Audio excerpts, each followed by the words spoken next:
This week on Deep Space Pride, a gay Star Trek podcast, we'll be talking about Star Trek Picard, Season 2, Episode 7, Monsters, along with some other Star Trek items, and maybe a little bit off topic as well. Thanks for joining us.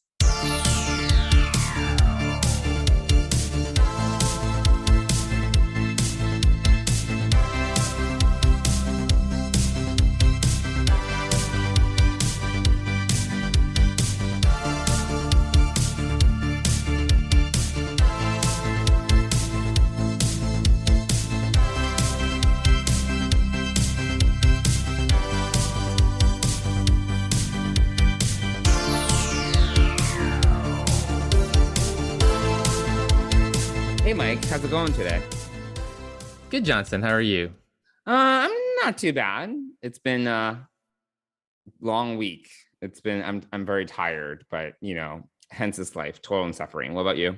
How's your week been? I'm tired too. I woke up really early this morning and couldn't go back to sleep. My mind was Well, just your boss busy. is out this week.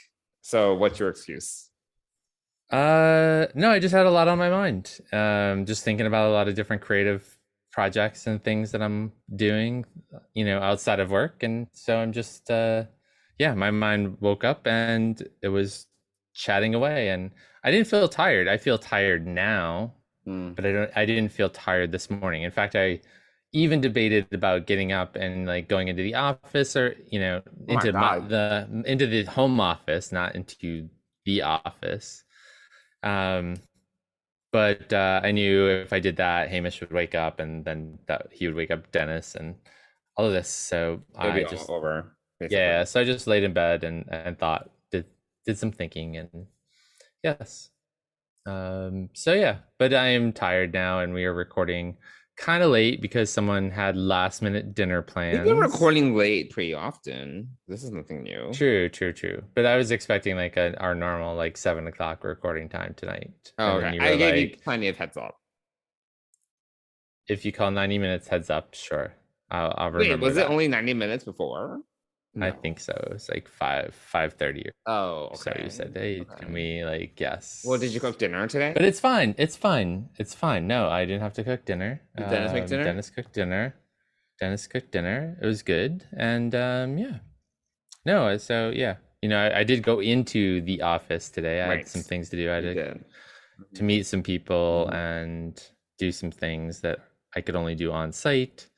So I did do that. So I got in a lot of walking and a lot of calorie burning, and now I'm tired. Well, so yeah, but I still have a lot of thoughts about Star Trek that of course, this is fun. I can talk about Star Trek even if I was dead. Like I can just talk about Star Trek all the time.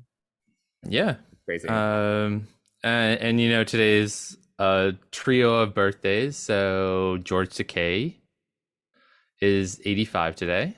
Okay. Whose other birthdays is it? Ian Alexander's 21st birthday is today. He's 21? Yes. Oh my god. What the fuck? Okay. And then he could, I guess. Oh. Yes. And then Noah Averbach Katz, his birthday is also today. Yes. So yeah. So busy day in Star Trek, like birthdays. And we're 2 weeks away from Strange New Worlds. Oh, they are doing a premiere in New York. Oh, they are? Yes, and the Sci-Fi Sisters got invited to it. Is it like a red carpet premiere, or is it kind of just screen the first episode? Do you know? No, it's like the Picard premiere. Okay. On the red carpet. Okay. Okay. Bill and Dan were on the red carpet for that and got to talk to a bunch of. So yeah, so they were on the red carpet for that, and that was actually back before we even started this podcast. Right, because we started this podcast. You and I started this podcast after season 1. Or during season 1. I don't remember. We talked, we did some test recording. We started in mid-March of 2020 when the pandemic hit. We started a podcast right away. Right.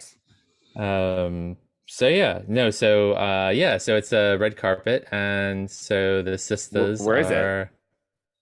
It's just up the street from us. It's at the Lincoln Center AMC. Oh, okay, that's where they always have all the red carpets. I've been to red carpets Uh, there. It's fine. of course you have. It's fine. Yes. It's fine. He's so No, it's humble. for He's so work. humble. It's for work. I understand. I understand. What Yes. was I? Yes. What movie was it? I think it was.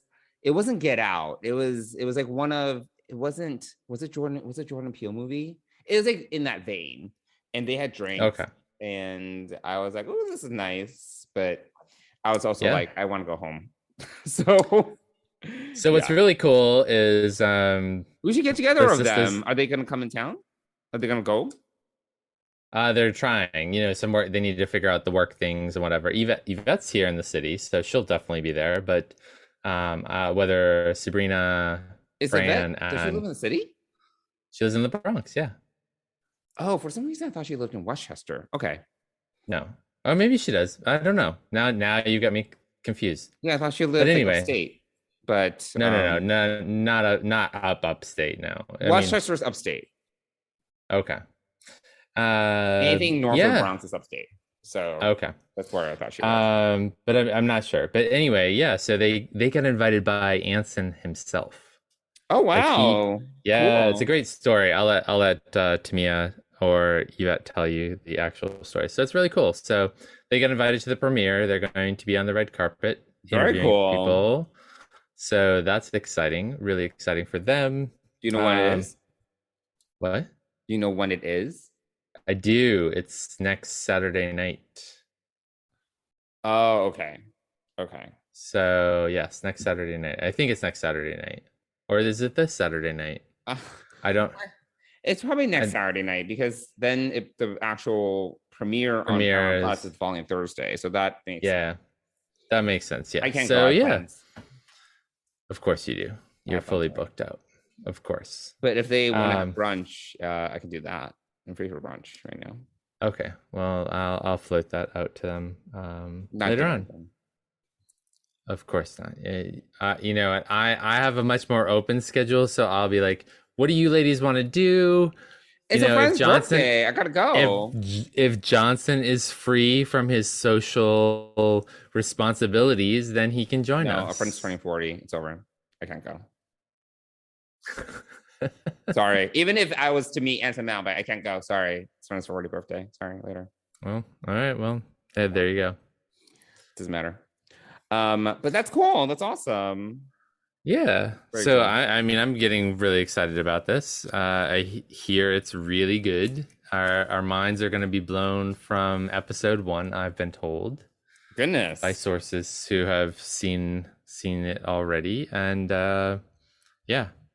And you know me, I'm like, have we heard the theme yet? And they're like, no, you haven't heard the theme yet. I was like, okay, we have heard the theme already. No, well, I didn't know if it was in the trailer or not. I can't remember what kind of music they played in the trailer, but well, they played. Remember, I was like, it was very like Hans Zimmer. Do you remember my comment about the trailer? Do. Oh yes, I do. It was like, vaguely remember this. Which is very don't Zimmer. I don't know what you were doing with your face and nose and mouth right then, but. So Hans Zimmer, he did the Inception soundtrack. He's done a lot with Christopher Nolan, and he uses a lot of like horns and electronic, like deep bass. Yes. Like you remember Inception, right? I do. I don't remember the soundtrack exactly though. Oh my god, Inception soundtrack's amazing. All the Christopher Nolan soundtracks are amazing. Okay.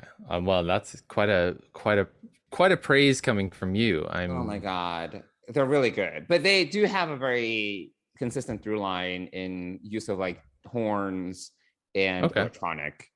I mean, I love soundtrack music, so I will, now that you've said that, I will go and listen to the Inception soundtrack. Not right now, we're recording. No, stop that. That probably sounds horrible, and I'll have to edit that out. Our listeners, our 3 listeners do not pay for you to make music sounds. All right, well, anyway, that's awesome that they got invited. I hope they can go. I will not be going, obviously. But if they want to have brunch, well, we're not invited. I understand. So I'm saying, even if I was, I can't go because I have plans. Okay. But that's awesome for them. But if they want to have brunch, I'm up for it. Okay. All right. I will float the idea out into the metaverse. Okay. The metaverse, get out of here. Whatever. I understand. Okay, cool. That's cool. Well, yes, we are looking forward to that. Is there any other Star Trek news to talk about? I know I promised that we would have some Star Trek tidbits to talk about in the intro, but I'm trying to think what else. Well, we are desperately trying to see Mary Wiseman in her play here in New York City, but it keeps on getting canceled. So if anyone listened to the end of our last episode, I had mentioned that I had planned to take Mike to a performance of Mary Wiseman's play at the wedding, which conveniently got canceled I got a cancellation notice when we were in Chicago, and we rescheduled it for this coming Saturday, the 23rd, and it got canceled again. And now we're like, what the fuck? But then they released a block. Now we're a month out. And now, yes. And I don't know. Yeah, because I thought it only got extended till this weekend or next week, but then there's a block of performances in like mid-May. So now we're going. Well, I hope she's still in it in mid-May. She may have other obligations. Hopefully not. Well, I mean, the 22nd, May 22nd is the last day of the next block. So I don't know if there's more extensions, because I'm going to be in California for work that week and coming back on the 21st. So the 22nd is like the last day. That's like the last day that I can make it. So yeah. Okay. Well, I'm hopeful that we'll get to see Mary Wiseman and maybe get a selfie with her outside of the theater and have her sign the playbill and all of that exciting stuff. And we can tell her how awesome she is and how we missed her in Discovery. Yeah, we missed her. Yes. And ask her to spill the beans on the Starfleet Academy series that she's gonna lead. Joking. Maybe. Maybe. We'll see. Yeah. But so we'll see her in a month. Will I be alive at the end of May? We'll see what happens. It's really far away. Not if you keep on pissing me off like you are. All right. Well, so there's that. And then, I guess the other thing that it's not news, but it was making the rounds on a lot of the sites I read, but this short animated short animation of Best of Both Worlds in the animated series style. Yes. Which I've never seen, but this inspired me to watch episode 1 of the animated series, which actually wasn't that bad. I didn't think it was that bad. Season 1, episode 1, I was like, this is watchable. It's not misogynist or anything. Like, it's, nothing too out there. It's the original voices and everything. The original voices. They have like these environmental belts. Do you remember that? It's like they put on a belt. They don't need to put on a spacesuit. It just creates a force field around them. I'm like, well, that's convenient. Yes. We don't see that. But yeah, no, it wasn't a bad episode. It was decent. I enjoyed it. Well, cool. And then what did you think of? So they did like a 2 or 3 minute. This person who I don't know his name did a 2 or 3 minute. Next Generation behind the scenes how he did it. Is that what you're talking about? Oh, I didn't see the behind the scenes how he did it. I just saw the actual clip. That's all I saw. That's all he did. That's all he did. And there's also behind the scenes where he was explaining how he did it, and he drew it in Photoshop frame by frame. Like, oh my word, really? He wanted to emulate the original way they did it, and he also applied like smudges and dirt to the cells just to kind of imitate like just the film, the grain and everything. Wow, that's impressive. Yeah, it's actually very cool how much detail he put into it, and he definitely used music from the animated series, sound effects. Yes. Very, very cool. Very thoughtful. Yeah, the sound effects were definitely the same as in the series. Yeah, it was really impressive. I hope he gets a job maybe on Lower Decks or something for doing that. Well, he works for an animation studio. Oh, he does? Oh, okay. They do like cartoons or some sort of all right, so he already has his dream job. This was like a little I don't know if he has a dream job. Maybe if Paramount Plus was like, do you want a job, he might leave, but I don't know. Whatever. Yeah, but that was cool. Okay. Yeah, that was cool. And then today, actually, congratulations to Wil Wheaton, who Oh just yes. found out a few hours ago that he is a New York Times best-selling author Yeah, for that was Still cool. Just a Geek. I Yeah. am I'm about 80% of the way through the audiobook. It's excellent. Um, so yeah, Yeah, congratulations, Will. That's awesome. yeah, that is awesome. And Yeah. so yeah, I think that's all the tidbits of Star Trek things that are going on. I'm trying to It's think what pretty quiet else. now, other than the press tour. So they did the press junket for Strange New Worlds earlier this week, maybe even Hmm. yesterday or the day. No, they did it on Monday. So articles are starting to pop up on Strange New Worlds. I am not reading any of them. I really do want to watch at least this first episode, with just like that kind of that those eyes that watched the first episode of Star Trek: The Next Generation, Mm. which Well, I don't know if I I shared. like I watched. Encounter at Farpoint. Hopefully, it's better than Encounter at Farpoint. Oh, I'm sure it's gonna be better than a counter at Farpoint, but I somehow got grounded the night it was, or was grounded the night it premiered. And Wait, fortunately, my really? parents, yes, and fortunately, my parents allowed me to record it on our VHS recorder. How did you get grounded? So What did you I do? don't know. I don't know. I don't even remember what I did. I just remember this. Do you still bring that up with your parents? You grounded No, me I for didn't. No, the I've night not. No, of I've the not. Encounter at Farpoint premiere. I don't think that they would remember, number To one, bring it and up. Hashtag yeah. never forget. Yeah, so I mean, apparently I've never forgotten this, but so I had to watch it the next day on VHS, but I was still very excited watching it, so it was a big deal. Well, Um, hopefully it'll be better than yes, Strange New Worlds. I'm Sorry, sure it then will be. Encounter Farpoint rather. Yeah, no, I'm excited for it. I'm excited for it. Yeah, I really, I think one of the things that we've been complaining about both for Discovery and Picard is how they're starting to drag a little bit. Like the serialized nature is getting like is bogging down the story.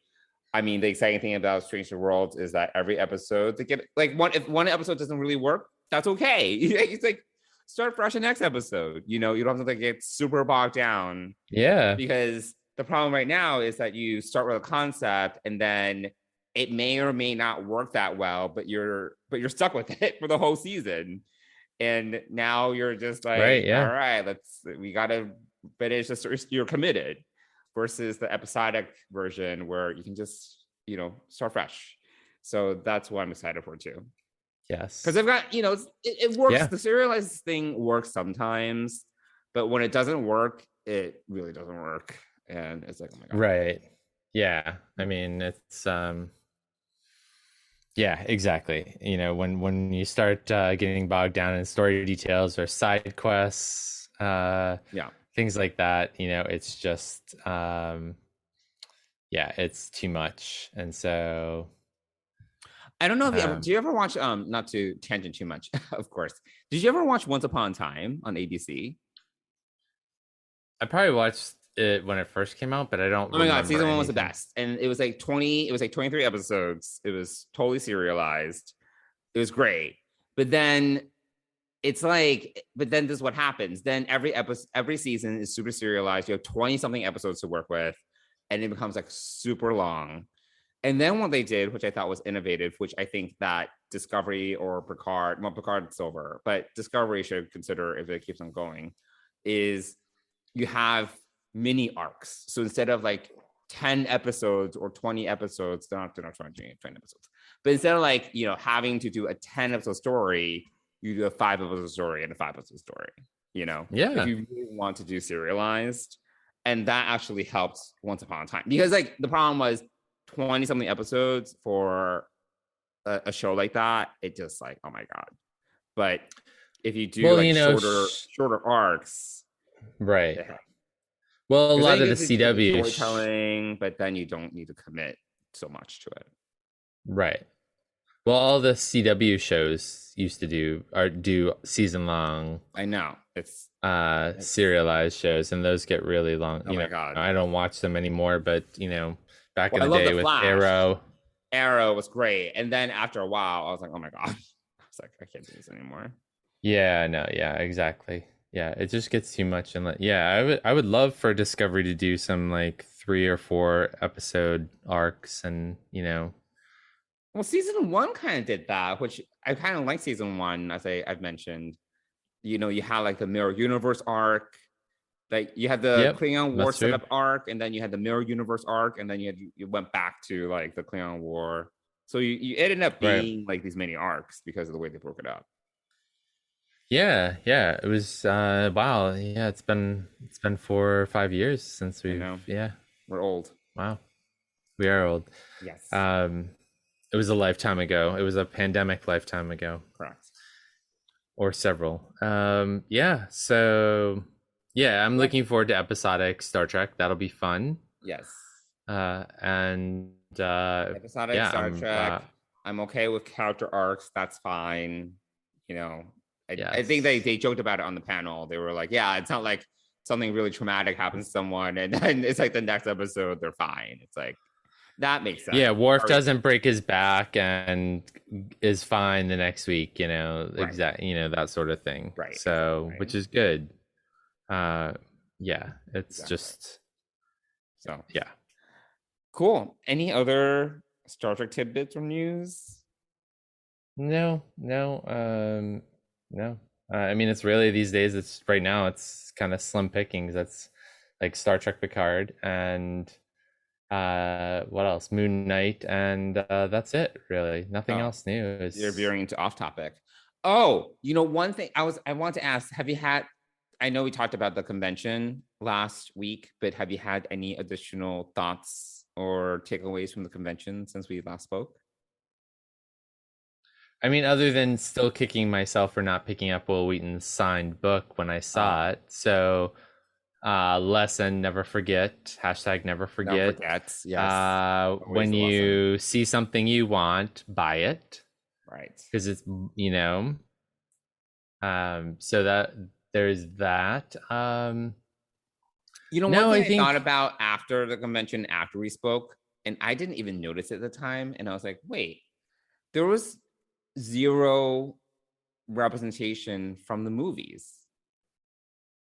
Like, right? Yes, nothing. That's true. And I was thinking about that. I was like, that's a lost opportunity. Like, they didn't even and the thing is, the whole Paramount, whatever, Viacom, CBS, like re-merger, whatever you want to call it, back to Paramount or Paramount, whatever they call themselves now. The whole point is that they're remarrying these two universes. So this would have been a perfect opportunity. I'm not saying to get the whole cast there because I think that's really difficult and they're busy. I get it. But it would have been cool to have something, even some props. I don't care, from the movies or something or other. I feel that was really a missed opportunity. I mean, obviously, I know the focus is on the shows right now. But if they have the licensing and they have the content, it's like, why not use it? Yeah, I mean, yeah, so, I would say that this convention was good for us as a kind of gateway into like official Star Trek conventions, because this was sort of haphazardly put together. Something happened at Reed Pop.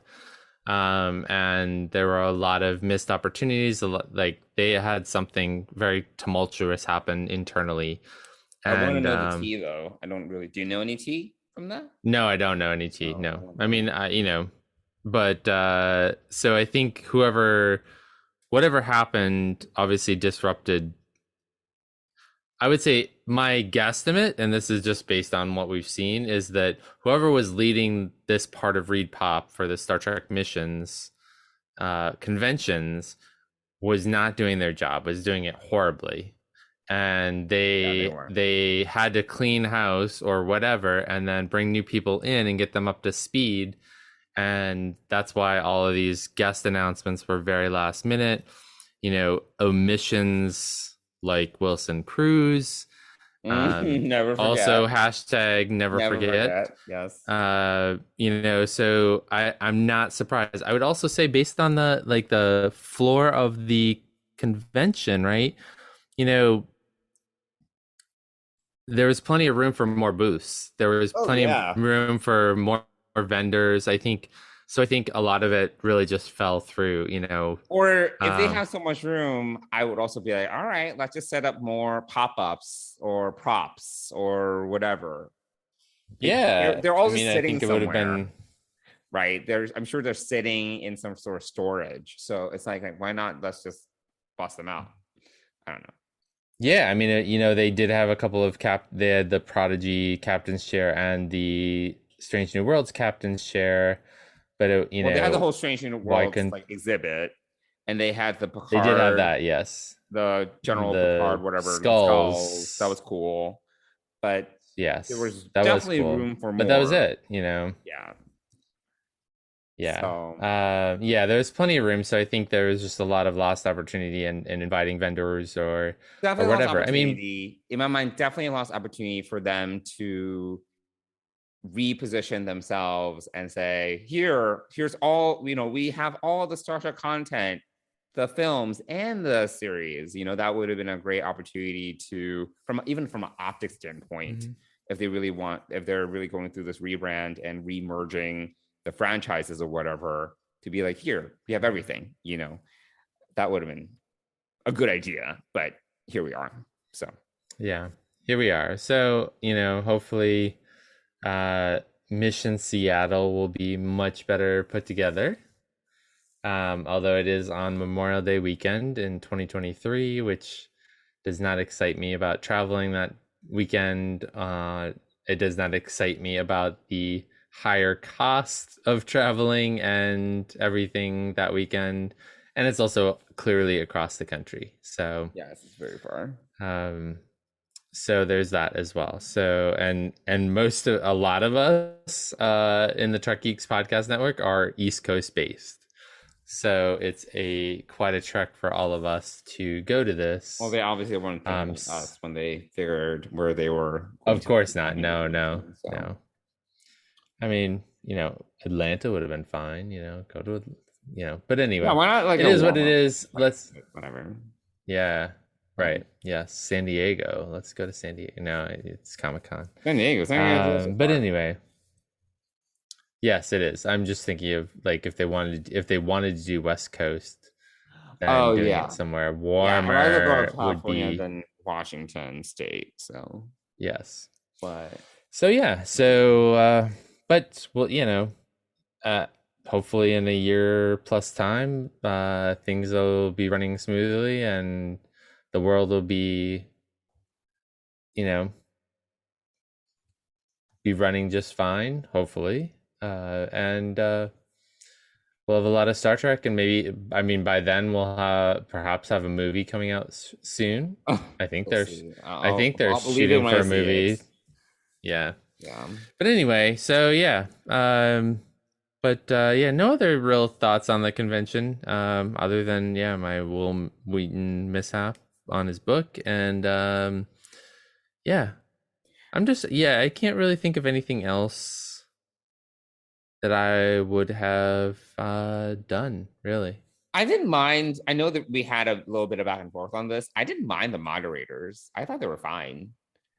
Like Oh yeah. they're not big Star Trek fans, obviously. I get it, but I did like their energy. I thought that it was actually So two of the three were not Star Trek fans. Ming was definitely a Star Trek fan. Like is he that the knew Asian his guy? stuff. Yeah, he knew him. He knew his stuff. Remember he did Doug Jones's panel, Yes, and yes, yes. so he knew his stuff.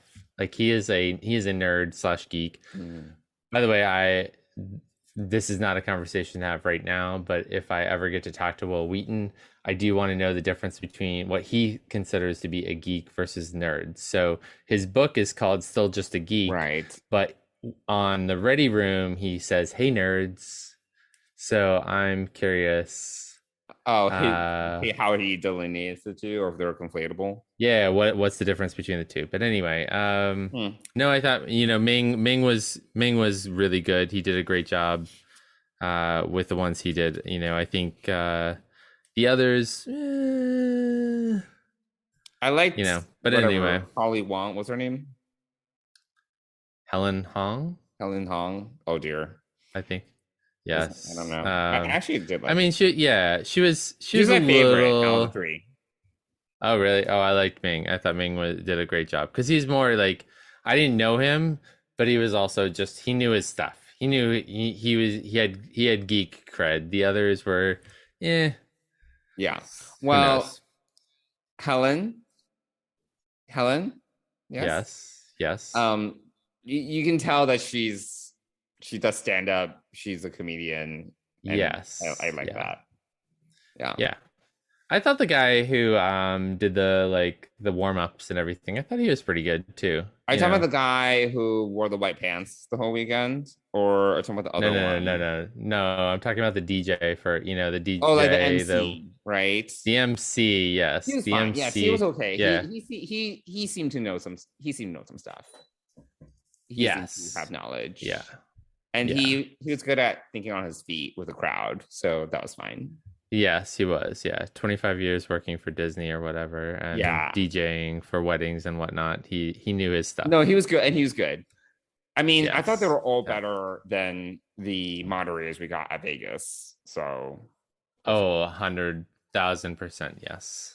Yeah, definitely. Because that's an instance where I feel that they knew their stuff, but I don't think they were very good at moderating. No, and it was a lot of self-promotion, nepotism.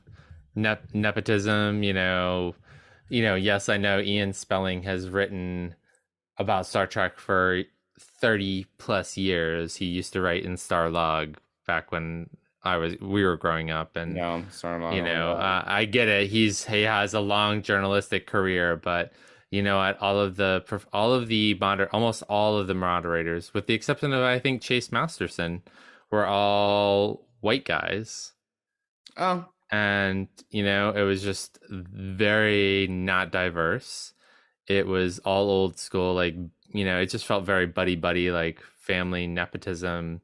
Like, oh, you've been doing this for years. We're not going to bring in anybody new. Like that shit bugs the crap out of me. So, I was not impressed with that. I know Ian Spelling. He knows his stuff. Yes, but you know what? Yes, he's not representative of the people who are watching Star Trek now. Yeah. So, and neither are the other guys. Yeah. So I guess they're not perfect, but I preferred the moderators we got at Chicago. Yes, so, yes. Whatever. I would take.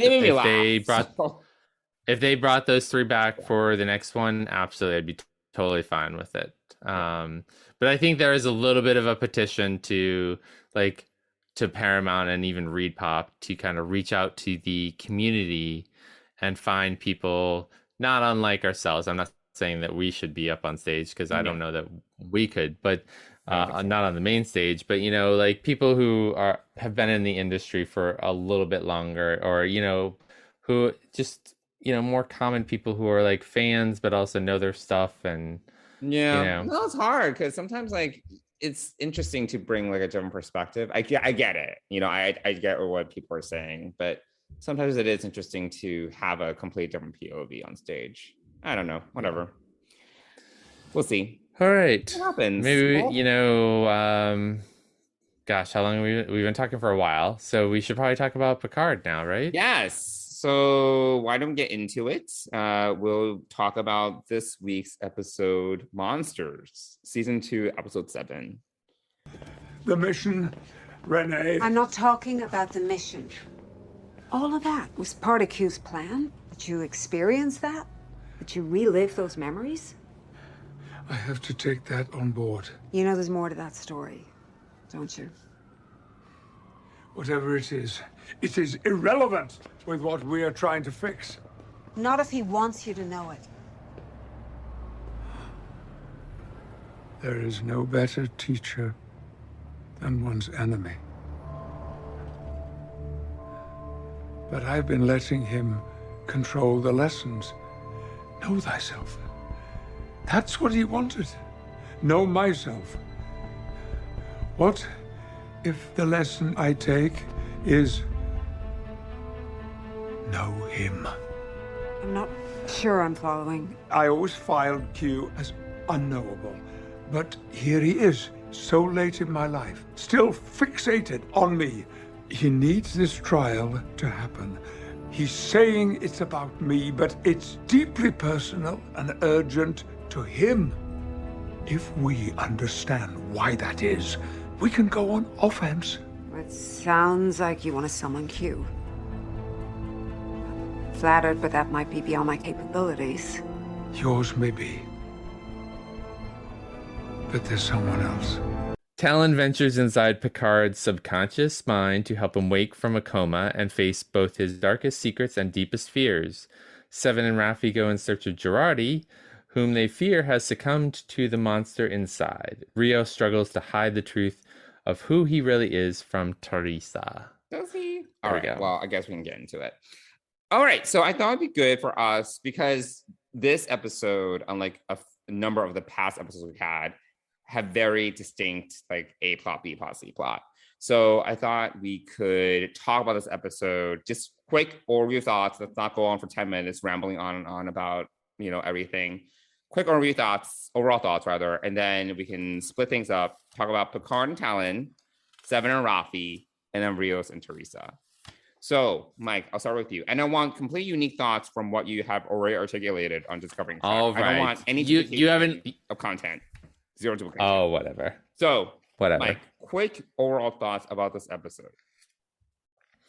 So at first I didn't enjoy this episode quite as much, but then on subsequent rewatches I liked it even more. Okay. So my liking of the episode, I've watched it 3 times now. Oh my god. Okay. I've grown to like it and appreciate it more and more. So I really enjoyed it. Okay. All things said and done. So yeah, that's sort of, it's got some good parts. It's got some, maybe less exciting parts, but yeah. Okay. Yeah. What about you? What did you think? And I'm just going to hold you to the same standard you just placed on me.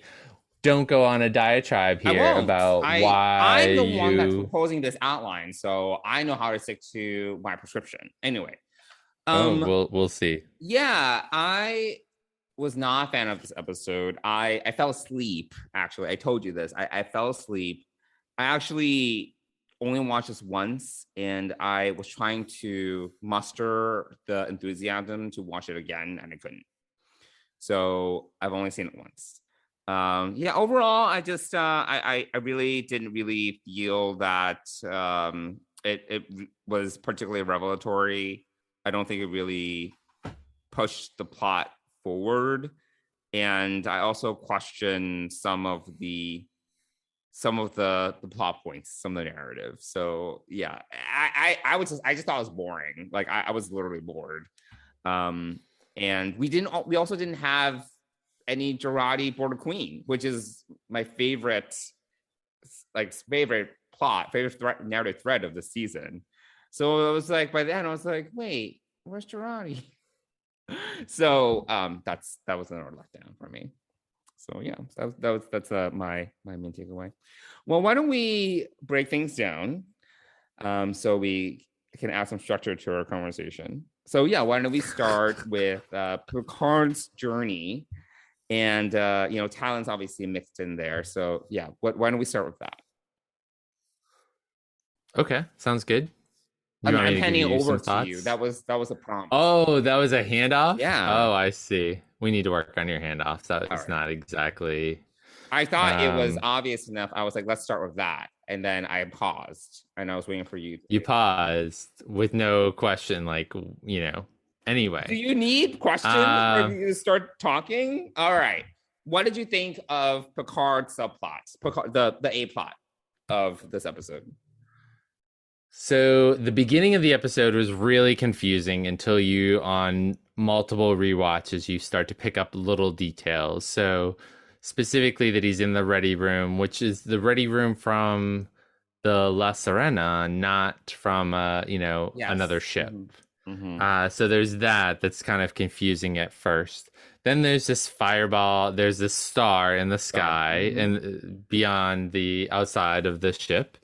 And then there's a let's just say a Model 1 sitting next to him. Mm-hmm. And then it's not until much later in the episode that you see that he drew that in his notebook. So yes. you wouldn't on first viewing, you would not make that connection back to the beginning. So that's why I said in multiple rewatches, you kind of start to tease out the hidden things, because we are talking about Picard's subconscious. So we are, I think once you watch it again, you'll pick up on some of these other things. So I was still confused by, eventually we learned that the interviewer, by the way, I am Baltar. Yes. Mm-hmm. What did you say?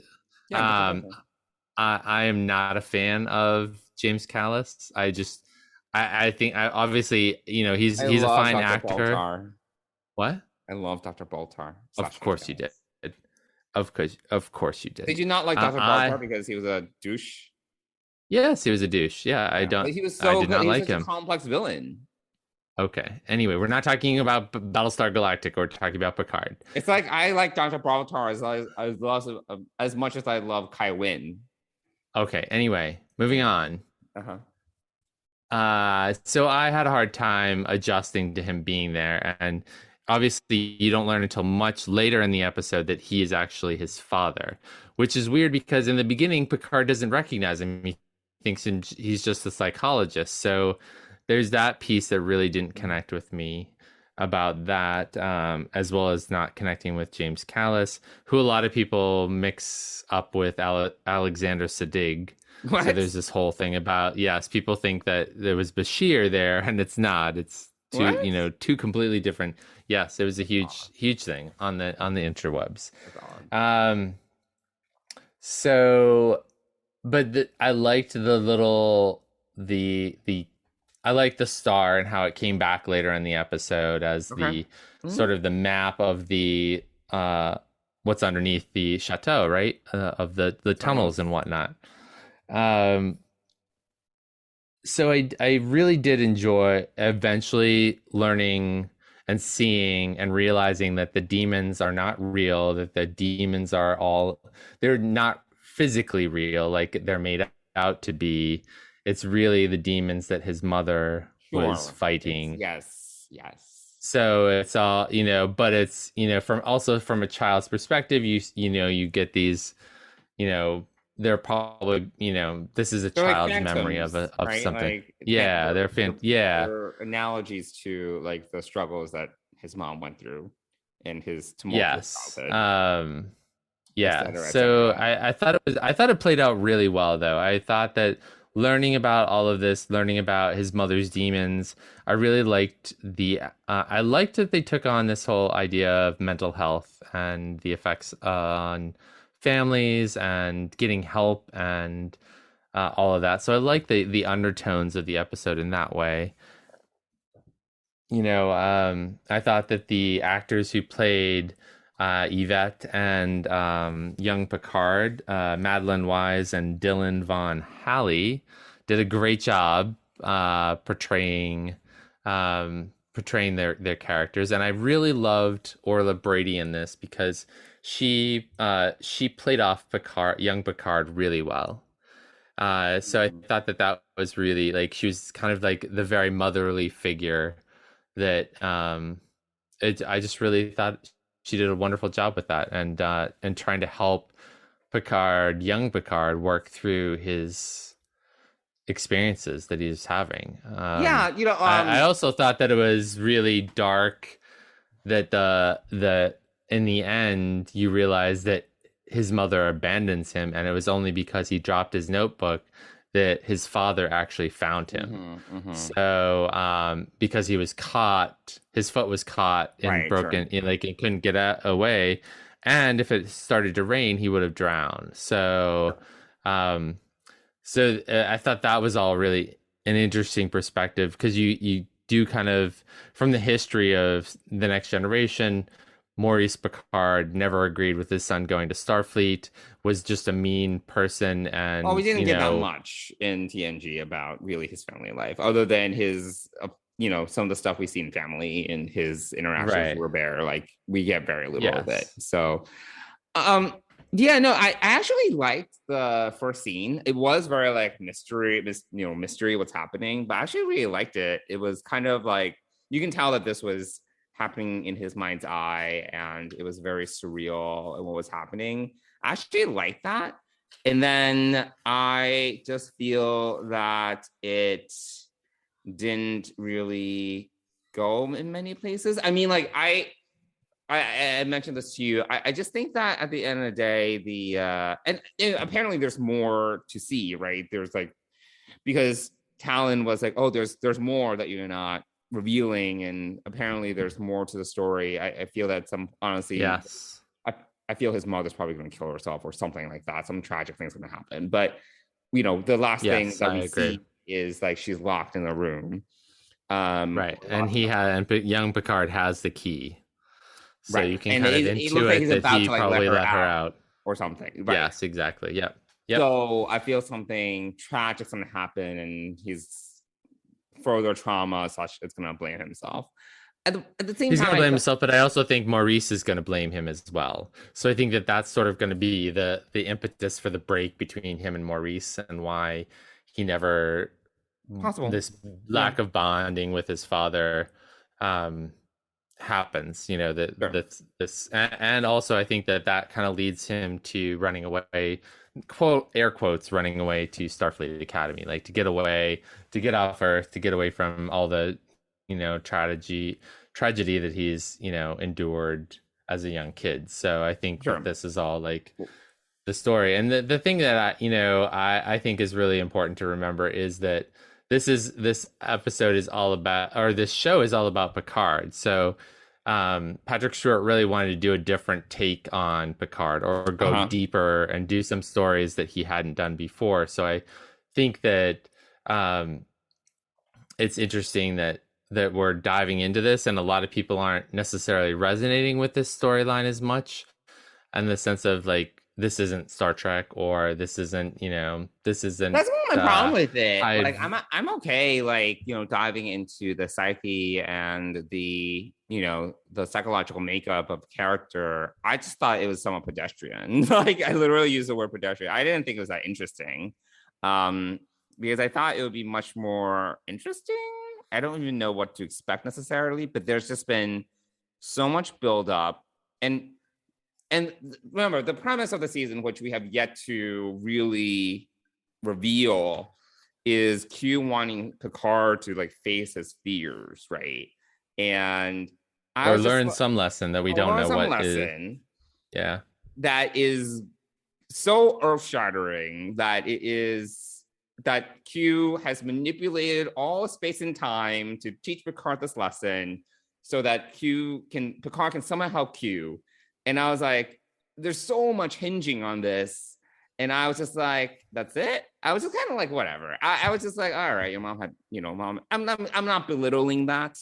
But at the same time, there's so much hinging on this that I was like, all right. And then after, Picard comes out of it, I also was not quite sure, because like he had the conversation with Talon, right? And he was like, yeah, Q wanted me to learn something. I don't remember the whole thing. Like, basically he was like, yeah, like Q wanted me to learn something. After he comes out of yeah. I thought actually that was probably for me the most pivotal scene of this episode, was that Picard realizing that Q is actually trying to teach him a lesson, so that he'll know himself. But in that lesson, he's also like, I can also get to know Q. Q is not this unknowable. I mean, half of it we knew already. We knew that, and he also surmised it at the beginning of the season. That something's wrong with Q. Yeah. Well, something's wrong with Q, but that Q always tries to teach a lesson, right? He's always trying to, like, there's always some sort of takeaway every time Q pops up. So I was like, all right, we knew that, Q's trying to teach you something already, and we know something's wrong with Q. We know all this. So I thought a lot of it was just like reiterating what we as the audience already knows. But I was like, okay, but what is it? And we're like at the end of episode 7 already, and we have yet to learn. Okay, so I'm sure it's going to be revealed. It's just like, but what is it? It's it's just like dragging on. Not a lot of new information has been revealed to us. So I agree. In terms of like Talon and some of those scenes, I thought they were particularly salient. I think Talon's, Orla Brady's great. So honestly, whatever they put her in, I'm gonna like kind of enjoy. We'll see. We'll see. But I thought that was She also reveals that she's a Romulan. So. I was like, oh my god, this thing. It's like it's becoming like it's almost like comical. It's like basically everyone of a common lineage looks alike. It's getting a little bit ridiculous for me.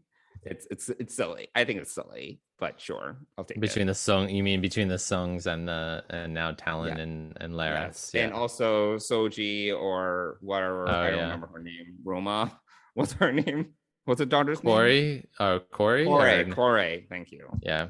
It's just like, oh my god. It's like it's almost like just an in-universe joke, like whatever. But sure. And sorry. And did you have anything more to say about this subconscious exploration of Picard and all that? No, I mean, I think that the takeaway is what he learns or what he realizes about Q, and then he goes and we get back to Guinan again, which was but great. I was so thrown off because I was like, wait, why didn't Talon follow him? Where did she go? I thought that was weird.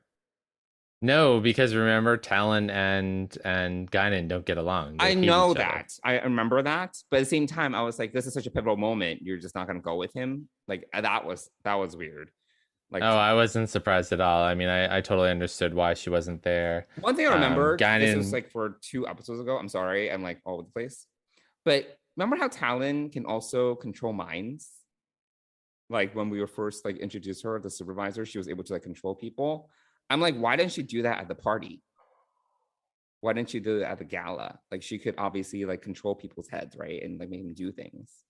So wouldn't that have been convenient? Yeah, that's a good point. I mean, we never really figured that out. Yeah, they never explained it. Like they, because I remember this because the first time that Guinan leads Picard to the supervisor, like yes, there's some like bad beef between them, whatever. Yes. Yeah.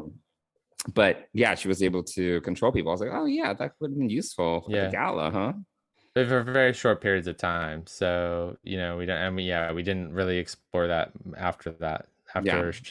After she brought Picard back to the apartment, it was sort of, that wasn't the conversation anymore. The conversation. It did. Yeah. And they were totally amicable, whereas it was weird because Guinan kind of set Talon up to be like the supervisor, to be someone you don't want to mess with. You know what I mean? And then it was weird. It was like someone that's really threatening, if you recall, like the way that Guinan was setting it up. And then Talon's like totally cool. Like she's like, whatever. And she's kind of letting Picard like do his thing. Like she's not even like, like the whole thing with the party was like, all right, I guess you can like go interfere. Like she's very not pushover, but she's kind of chill, So I thought that was weird setup. But after that, I really thought that we got to see some reminiscent Guinan Picard moments where it felt more like, this, at the end of this episode, it felt more like how we know them in the 24th/25th century. Because she wasn't going on and on about how the world's terrible. Yeah. I mean, she stuck around because of him, but also, but she also I totally know what you're talking about. She has this like. But the way she talks, the way she, I love the conspiratorial, like them whispering in the corner, even though they're the only people there. They're like sort of, and then this other guy comes in, but that even before that, they're just sitting there in the corner, like conspiratorially talking to one another, which made me feel like, oh, this is sort of the Guinan Picard relationship that we know. And so, her beef of, Right. The beef that she's had previously, and all of that is sort of past. And then we learn about the history of the Q and the Elorians, which I thought Right. was really interesting. Well, I think that was a major and factor in how, like, why she felt different this time, because she kind of brought this otherworldly knowledge to the conversation. You know what I mean? Like, yes, I think that it showed that she has this like wisdom and knowledge beyond how she looks, which I think is a big factor. Yeah, definitely. So, I mean, I thought Ito Aguirre, we don't know her have name. yet to land on how to say her last name, but Ito did a great job with Guinan once again. The scream was all her. If you watch the Ready Room, she, like, all of that, her whole performance was all her. Like, it wasn't in the script. She brought all of that to this performance, Like which jazz was amazing. The hands that Guinan and Q puts up. So yeah, that was all her bringing that to this episode. So kudos to her for her research and all of that. And I think it's really interesting to hear the story of how the Elorians, she calls them the denizens of Q, or she refuses to call them The denizens of the Q continuum. Yeah, she refuses to call them gods. She calls them denizens, and I think that's also really Guinan-like as well. The thing that I thought was interesting is, I don't know if you got the sense, because like the bottle she brings out, it looks like a genie bottle or something. It's very like much the I Dream of Genie bottle. It looks like, exact.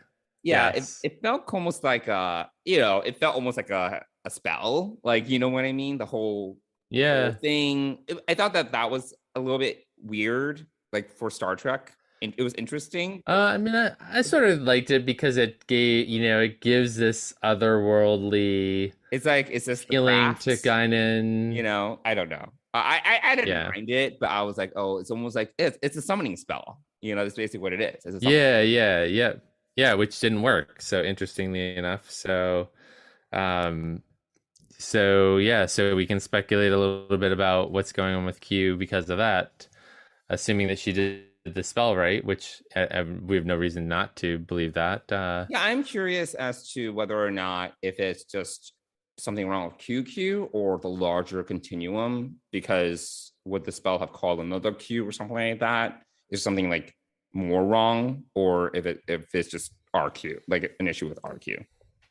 Yeah, no, that's a really good point. I wonder if it is with the whole continuum, but also the fact that RQ is very affected by this. I also think, I've been, I speculate that Q is either projecting himself back in time, or had just enough powers left to make this all happen.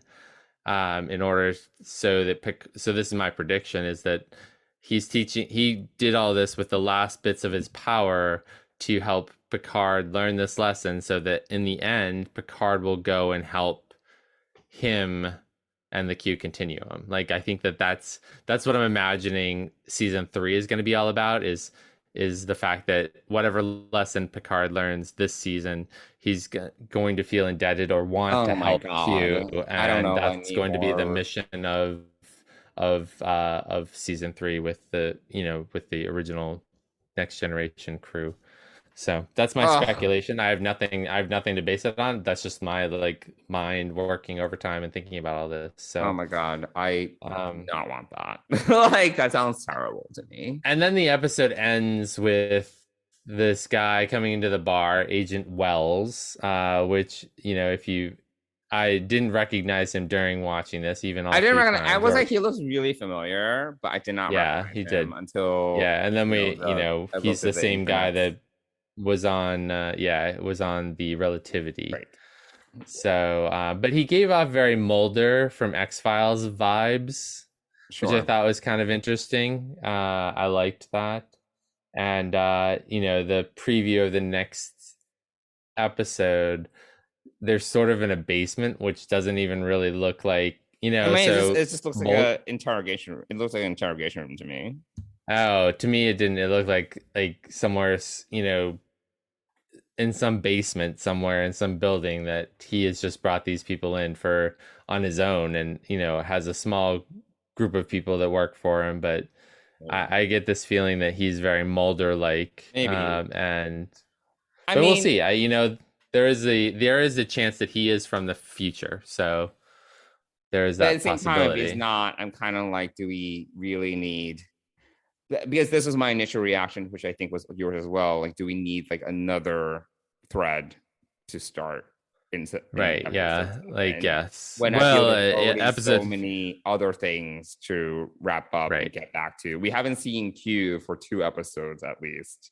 Right. We had this whole. Let's backtrack. We've had this like whole like ice thing that took up 2.5 episodes of Rafi 7, Rios.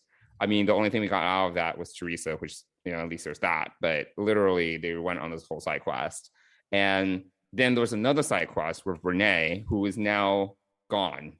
Like, and I'm not sure. I guess the output of that was to get Jean-Luc run over so that he would go into a coma, so that Talon would go into subconscious and reveal to him his fears, so that he can then realize what his fears are. It's just like, what? Like, I mean, I just don't understand. Because Q obviously went out with Renee to sabotage. No, right. Q went out his way to sabotage Renee for the purpose of, just think about it, for the purpose of getting Picard to go to the gala to get run over by Adam Sung, so that Talon can go to. It's ridiculous. Is that really Q's plan? Because the next episode we see that he's obviously after Corey or something. So I'm just like, what? Like, where the seasons? Oh, I didn't see anything. Yeah. Oh yeah, so he's going after Corey in the next.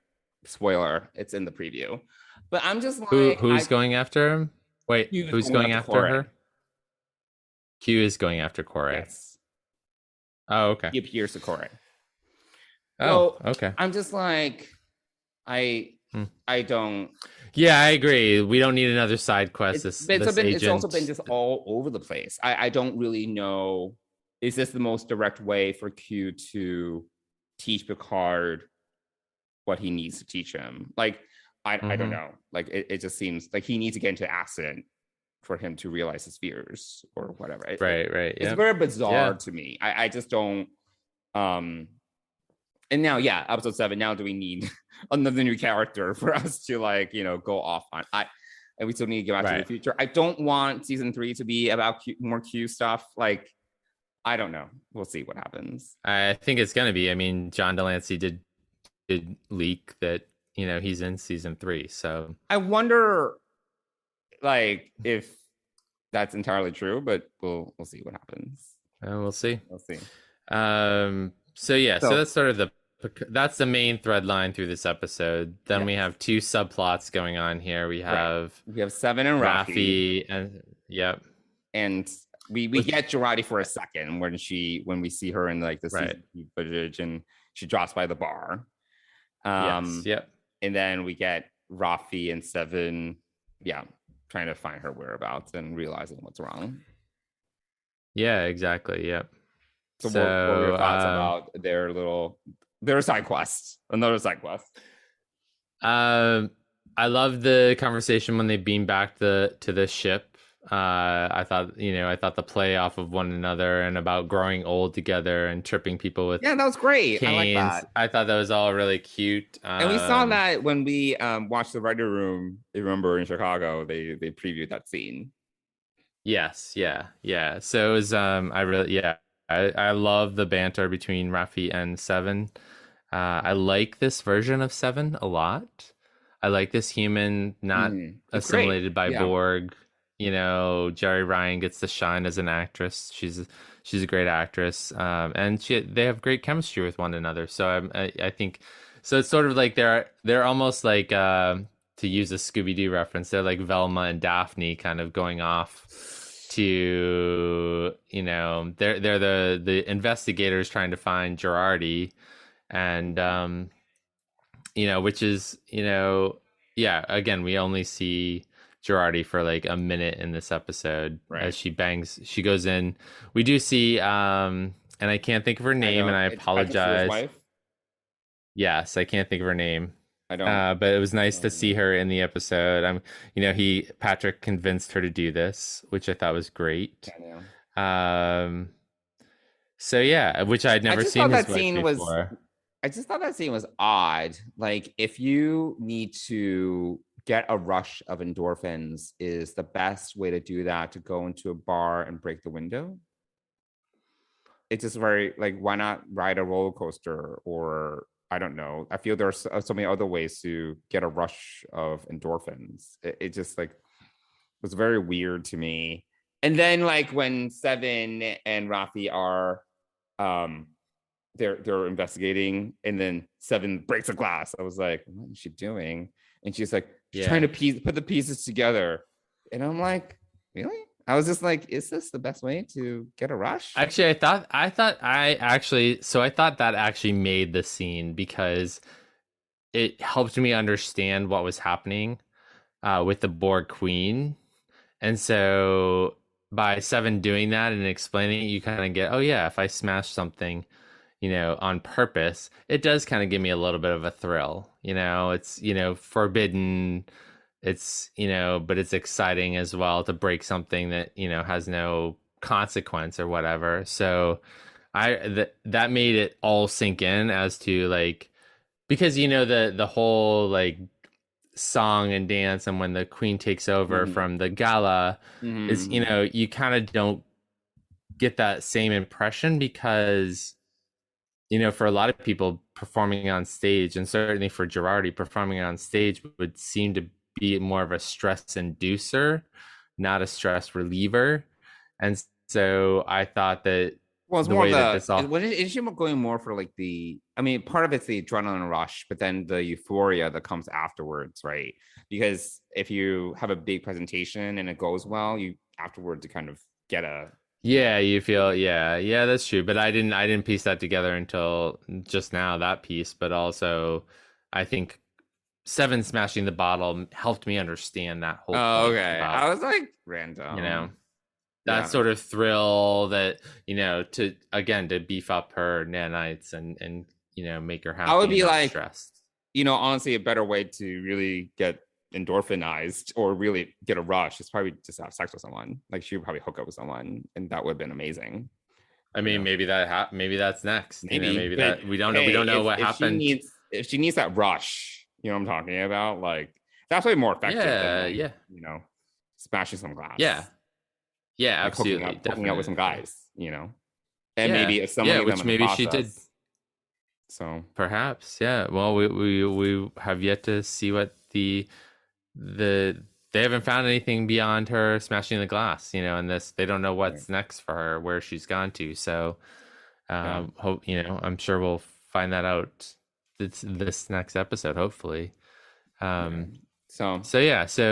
I enjoyed the whole, like, I like their investigator banter. Yes, their banter and running around LA.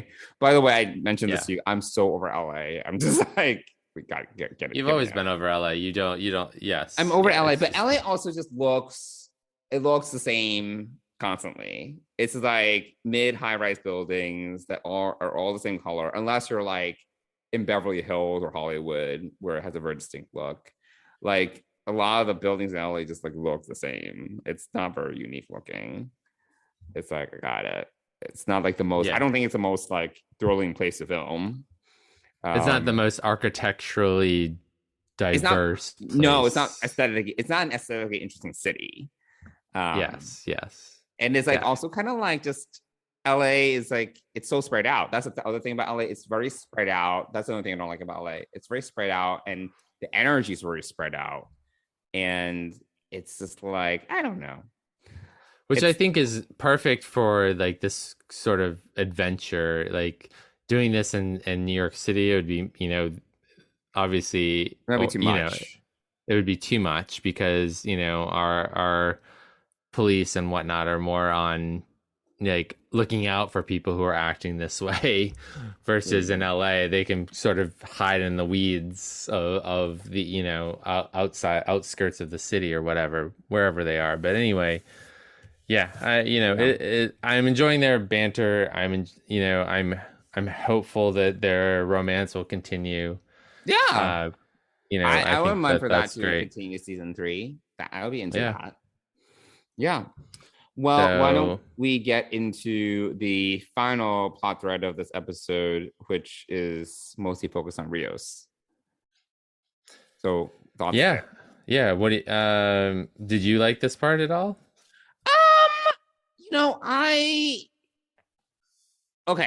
I actually like Rios and Teresa. I think they have really good chemistry. Agreed. And they play off Yep. each other really well. Even the kid, I don't mind the kid. I'm like, his interactions with Rios are actually kind of cute. There's just a lot of like logicals with this, like, and people have said like, oh, like, yeah, like Rios gave her like whatever it was, the oscillator. I don't even know what it was, and she know how to use it. Like, I wouldn't know how to use that. Like, she was just like, she pushed a button, like just started like waving it over Jean-Luc. I was like, I don't know about that, but sure. There was that, and yeah, just I think the thing that boggled my mind was him just, and not just like telling her about everything, but then bring her back to the ship and the kid back to the ship was just like another level, which why I think that Rios is gonna stay behind, or Teresa and the kid are gonna go into the future. It's they've been brought too far. I don't know, like but it also kind of was just like, oh my god, like not only it's so far and beyond like what they were told not to do, that I feel at some point he was like, fuck it, you know, like I've just told everything.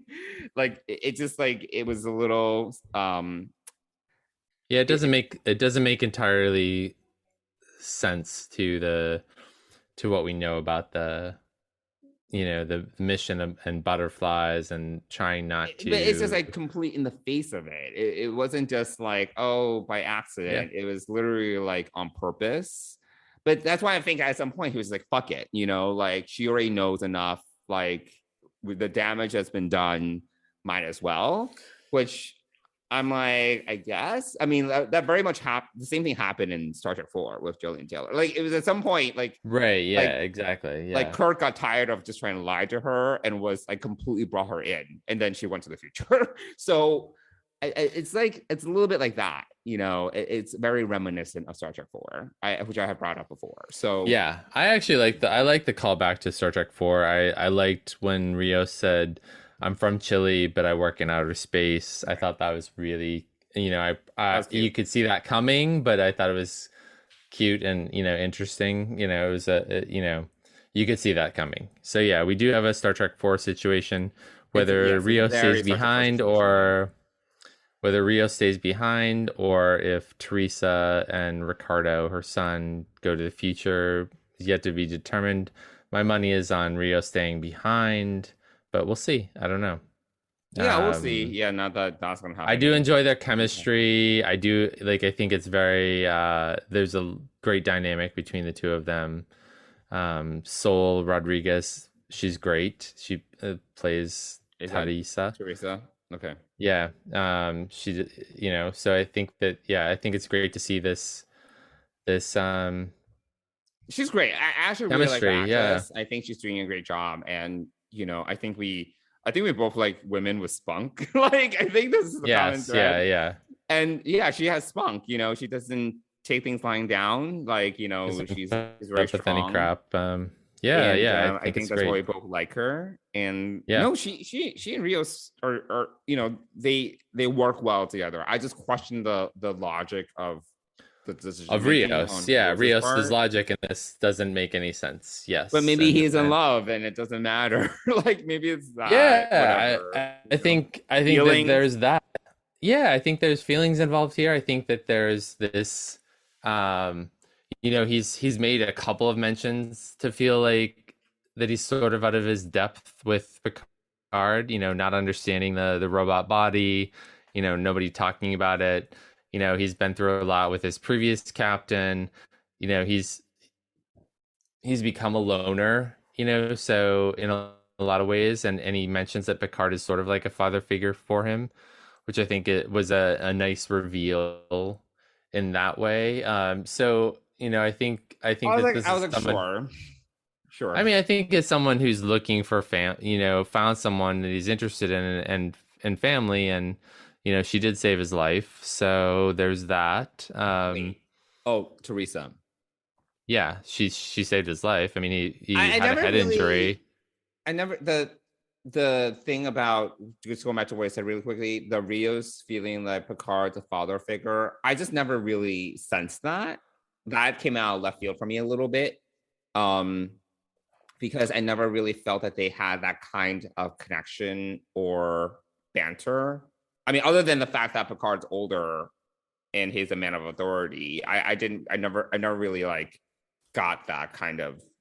Oh, I did, because Rios sort of defers to him in almost everything. So he he looks to Picard to kind of lead the way, and he keeps on saying, like, we need Picard to guide us through this. Like, that's been his through line, is like, we need. Then he's also, because Picard is the older and more experienced officer between the two of them. Like, yeah, sure. I mean, yeah, I'm not denying that, but I'm just saying that there is that feeling of connectedness there for Rios, in whatever capacity, in a pseudo father figure, whatever it may be.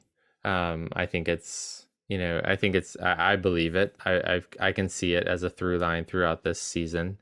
So, and I think that,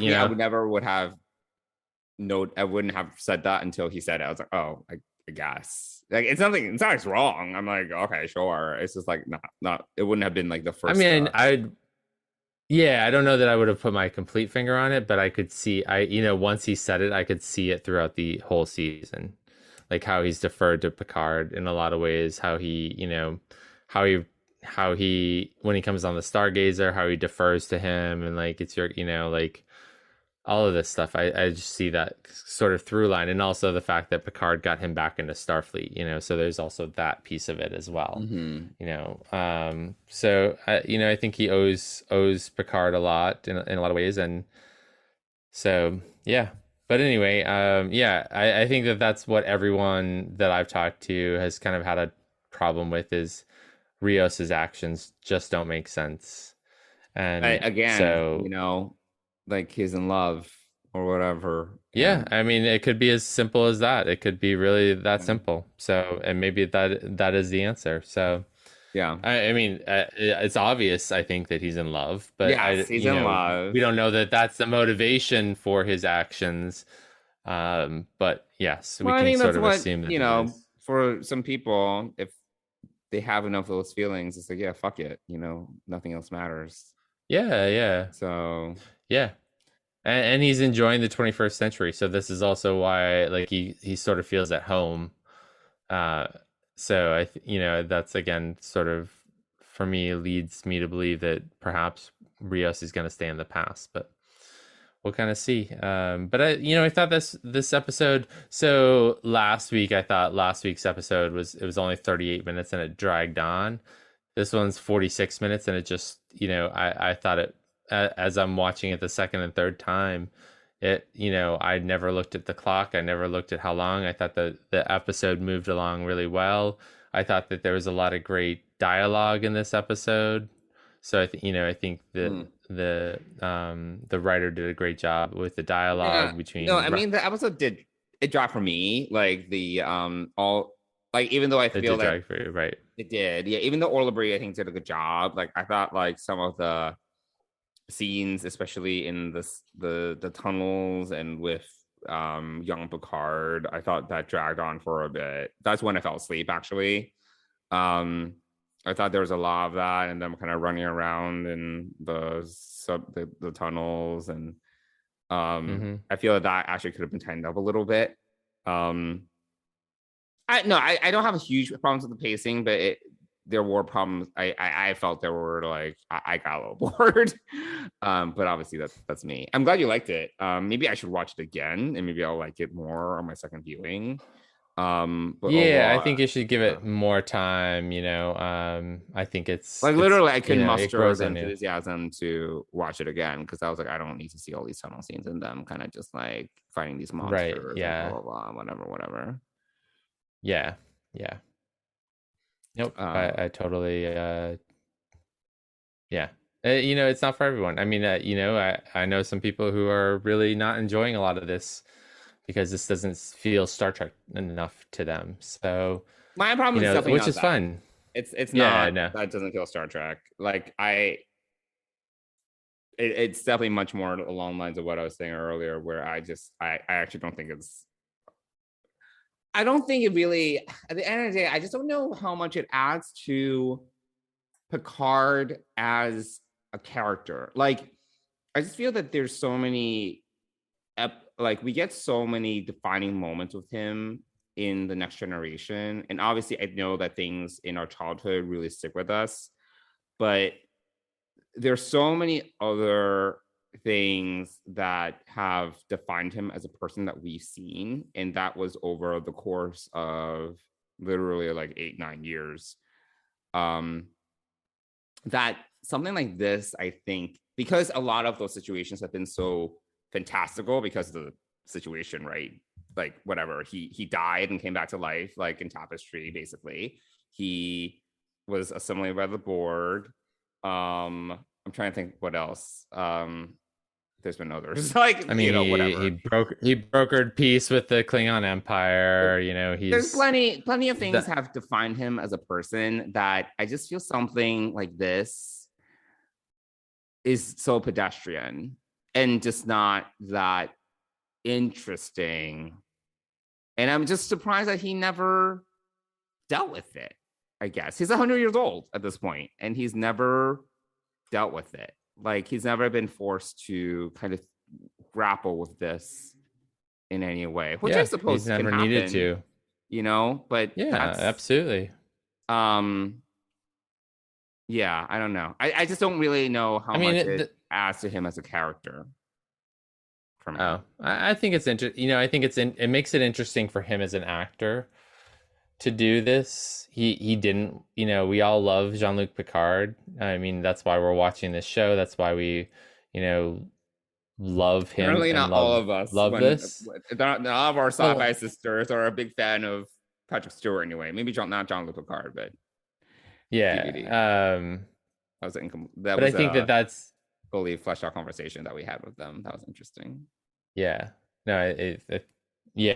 I mean, it's I don't know. I think that this is the reason why Patrick Stewart agreed to come back, was to do this deeper character study on Picard that we didn't get in Next Generation and in the movies. So I think that is why we're here, and this is the journey we're getting, and we are delving into, we've got, you know, he is almost 100 years old, and now we're diving into when he was a young boy and how this impacted him, and because it's, the other piece of it is because it's affecting him forming relationships now in the kind of twilight of his life, you know. So that is, I think, the crux of it is this whole idea of what happens with his mother has impacted all of his relationships all his life. And, you know, he's just he was captain of the Stargazer for 20 years or whatever. You know, it's just someone who's run away from his past or run away from any connections to having a family, which is also why The Inner Light is such a powerful episode, because it's the first time that you see Picard. Another one where but you get to see him forming a family and how much that means to him, how that impacts him, that experience. And so I think that this by the next episode, of course. You know, of course, yes, of course, but that's the way, you know, that's the way it goes in those days. But so I think this is the ride we're on. This is, you know, this show is all about Picard. This is Picard in a different light, looking at his past, and hopefully in season 3 we'll get to see how he takes whatever. Yeah, no, I'm excited to. We'll see. I mean, excited to kind of get past this, and then all right, now then what happens to him as a character? Sure. Yeah. Well, one thing I also did notice that I think was a lost opportunity is that, we're not getting any of Robert in like these like childhood scenes, that's someone else brought that up as well. And like very missing. Very, very missing from this. Like what was he doing?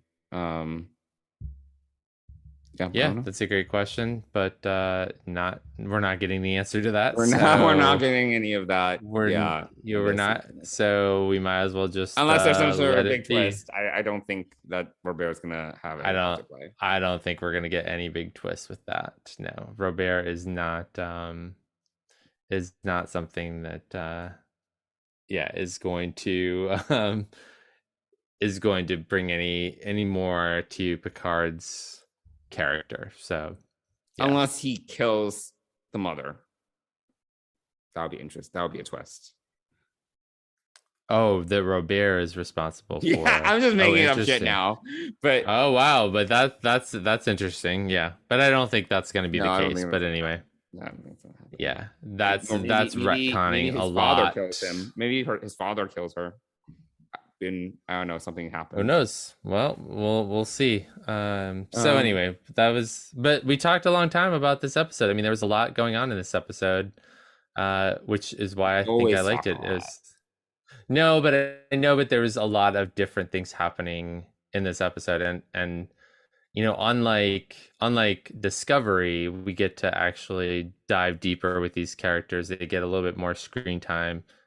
Not Jurati this week, but so I like the smaller crew and the ability to spend more time with these characters, and I love Orla Brady, so I think I'm so happy that she got to play more than Laris this season. So I'm glad they brought her back, even though I feel the explanation is a little silly, like, oh, she's the ancestor, whatever, it's fine, like I'll take it, I guess, just to see more of her. It does bother me, as I said, but I'm also kind of like, all right, it's fine. Like whatever, it's the in-universe thing, it is what it is. So well, cool.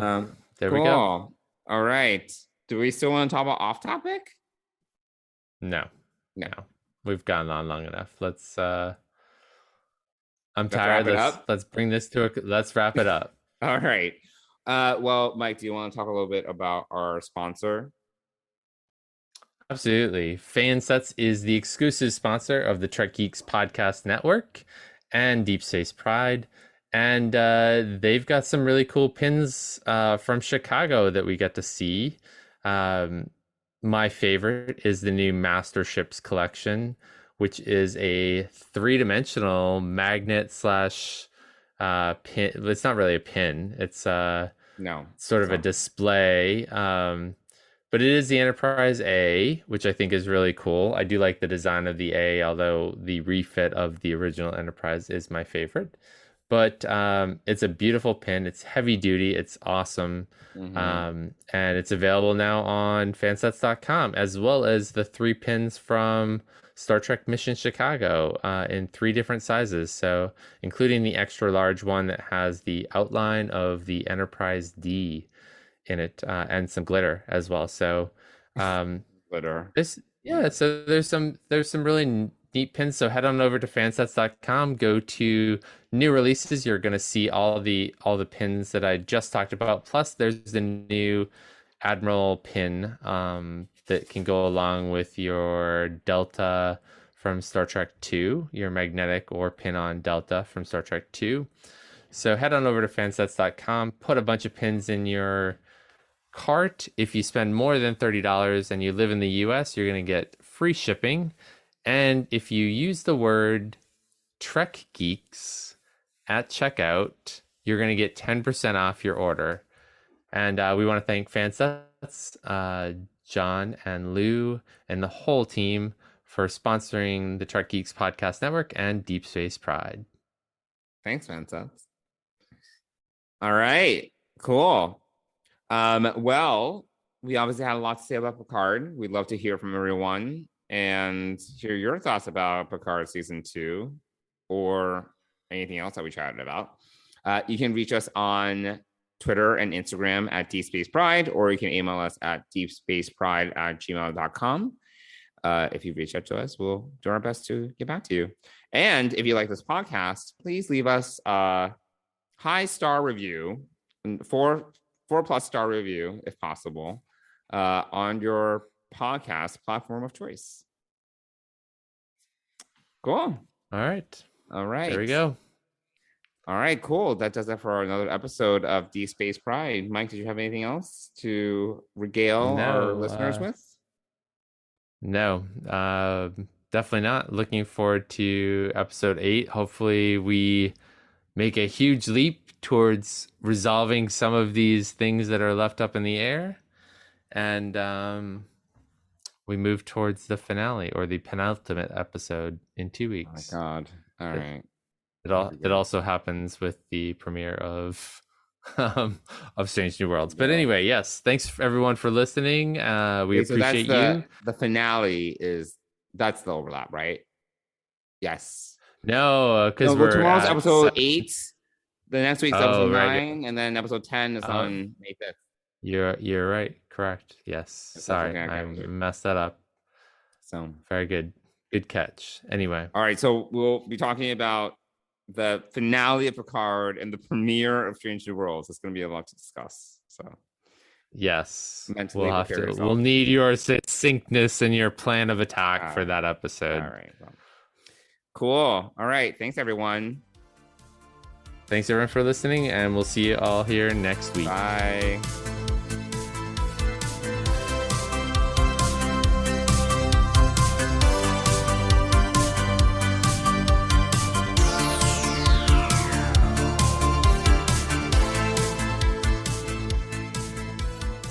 Deep Space Pride is a production of Coconut Media Works. Executive producers Bill Smith and Dan Davidson. For more great Star Trek discussion, discover the other shows of the Trek Geeks Podcast Network at trekgeeks.com, or find us in Apple Podcasts, Spotify, or your favorite podcast app.